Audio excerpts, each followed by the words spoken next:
উনি একসময় ইমাম হাসানকে দেখিয়ে সাহাবীদেরকে বলতেন যে আমার এই নাতি, উনি অনেক সময় বলতেন আমার এই বাচ্চা,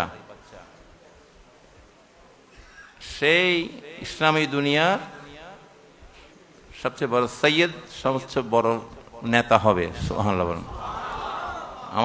আমার উম্মতরা এক সময় এমন রক্তক্ষয়ী যুদ্ধ করবে নিজেদের মধ্যে, আমার এই নাতি তখন সেটাকে থামাবে, উম্মতদের রক্তপাত বন্ধ করবে।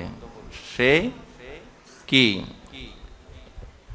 তার যোগ্যতা দিয়ে সেই সময় সে আমার উম্মতদের এবং আমার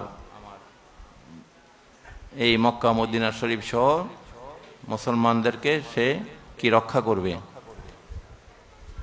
তো দেখা গেল 30 বছর পূর্ণ হবার 6 মাস আগে মাওলা আলী শেরে খোদা কারামাল্লাহু ওয়াজহুল করিম শাহাদাত বরণ করেন মুনাফিকদের তলোয়ারের আঘাতে। তারাও ওই মুসলমান ছিল, বললাম না, মোমেন আর মুসলমান। তারাও নামাজের ঘরে গিয়া ওমর ফারুক রাদিয়াল্লাহু তাআলা আনহুকে শহীদ করেছে।